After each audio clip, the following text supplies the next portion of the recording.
107.3 KFFM. So if you missed the show today, we had a chance to talk to Emily Jameson, who is a life coach. I've got her still in the building. Emily, how are you doing? Hi, Sarah. I am great. Thanks for having me today. Thank you for coming in. This has been super fun. It has been. And I'm really excited because I love to be able to help people through some of their struggles, but it's always nice when we've got a professional who has been studying up on this business. So life coach, like what does that even mean? This is the very first question that I get from a lot of people. And life coaches are folks who are trained in supporting people to move into achieving their goals. So we have certifications. We learn to listen between the lines and give that really valuable feedback. And I think one of the easiest ways to understand what a life coach is to think about what a coach is. We're all familiar with coaches. If you've ever watched a football game or the Olympics, you've seen the coaches. They are there. Those are the folks who are helping the athletes maybe tweak some of the ways they do things or helping give some strategy to get that person to success. That's what a life coach can do. And so when you have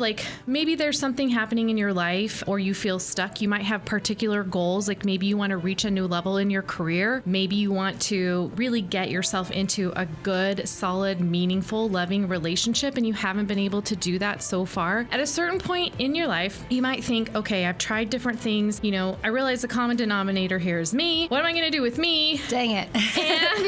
And a life coach is that person who can come in and help you. On the kind of continuum of personal growth, we have psychiatrists and psychotherapists, then we have counselors, then we have life coaches, and that goes all the way to the big, arena type of people like Tony Robbins. I'm more in the middle. I'm a life coach. I work with a few particular modalities, and I really help my clients to get a better sense of themselves, who they are. I use the Strengths Finder. That's one of the things I'm really promoting these days is that assessment tool. And then I'm also trained in Neurolinguistic programming, which works with the subconscious mind and helping bring your conscious and subconscious mind into alignment, clearing out things that you may not even know about to help you reach your goals. Nice. So basically you're helping people kind of find that voice that's inside and how to bring that out. Coaching is really all about working with the client and helping the client understand themselves more deeply. It is not about me just giving you life advice. Okay. It's about me helping you find your own wisdom, your own North Star, if you will. Okay. And then the neurolinguistic programming stuff, it sounds a little bit woo-woo and wonky. And to one degree, it kind of is. But it also is really rooted in a lot of science that is about understanding the mind. 10% of your brain is your conscious mind that's making your decisions. But the rest of those,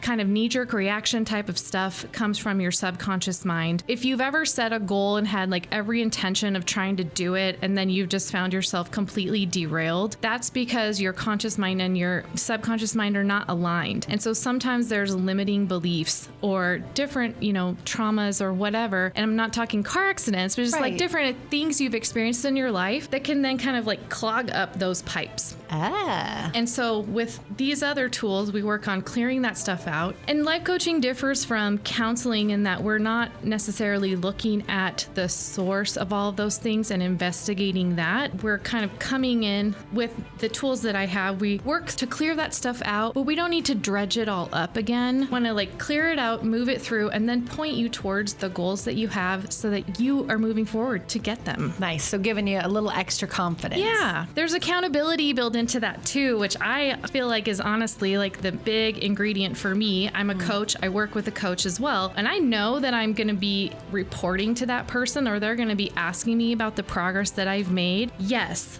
I'm working to bring my unconscious and my conscious mind into alignment, but I also have someone that I'm going to then tell what I did or didn't do. And it's not I'm getting in trouble per se if I don't do those things, but just knowing that you have a person that's checking in on your progress really does make you more accountable towards those goals you've set for yourself. I love that. So thank you again for coming in. We haven't named this yet. We're going to kind of figure that out, but on Fridays when she's available in the 11 o'clock hour, she'll be on the show and you can ask any questions. Yes, I would love to hear your questions because the way I look at it is whatever thoughts, things are coming up for you, they're probably coming up for someone else too. Yes, maybe me, maybe Emily, who knows, maybe all of us. We'll keep it private too, so you don't have to worry about what what you're sharing. This is a little safe space in here. I'm going to put a form over at kffm.com where you can enter all of those questions, and then every week we'll kind of go through them and answer as many as we can, if that works for you. Yeah. I think that sounds great. Would you be willing to give your social media so people can start following you? Yes. I'm at Instagram at